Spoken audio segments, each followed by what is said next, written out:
Hi guys, so today we're going to be talking about will there ever be a reconciliation with India. We're also going to take a closer look at something called a CBM. So let's see, going on with it. So the territorial status of Kashmir is seen as one of the major conflicts keeping India and Pakistan from making peace with each other. Right after the partition of India and Pakistan, there was a war in Kashmir. And there were two more afterwards in 1965 and 1971, along with several low-intensity ones. And in 1998, the testing of nuclear weapons in the region made Kashmir a nuclear flashpoint. But what are CBMs? They simply translate to confidence-building measures. These are measures such as ceasefires, pacts, joint commissions, and statements, as well as initiatives and dialogues. These were undertaken to keep the issue at as low a simmer as possible while they tried to figure out their issues.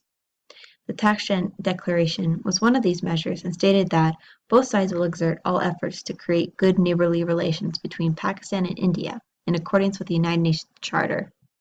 They reaffirmed their obligations under the Charter not to have recourse to force and to settle their disputes through peaceful means.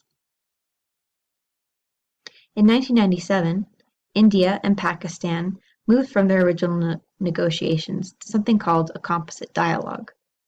This was to be a correspondence between the two countries, which would keep them in touch instead of just focusing on issues alone. The idea was to move on and from their past, but supposedly each dialogue ended bitterly, so that stopped the dialogue in the first place. So what did stop the dialogue? In 2008, arguably 10 men arrived in Mumbai harbor and proceeded to rain terror on the citizens of the city. The death toll was numbered around 172 people. The men, though a part of a radical Islamist group, did not care who their targets were. This is said because some of their victims were Muslim. In 2010, secretary-level talks were used as a diplomatic move, but not a resumption of composite dialogue.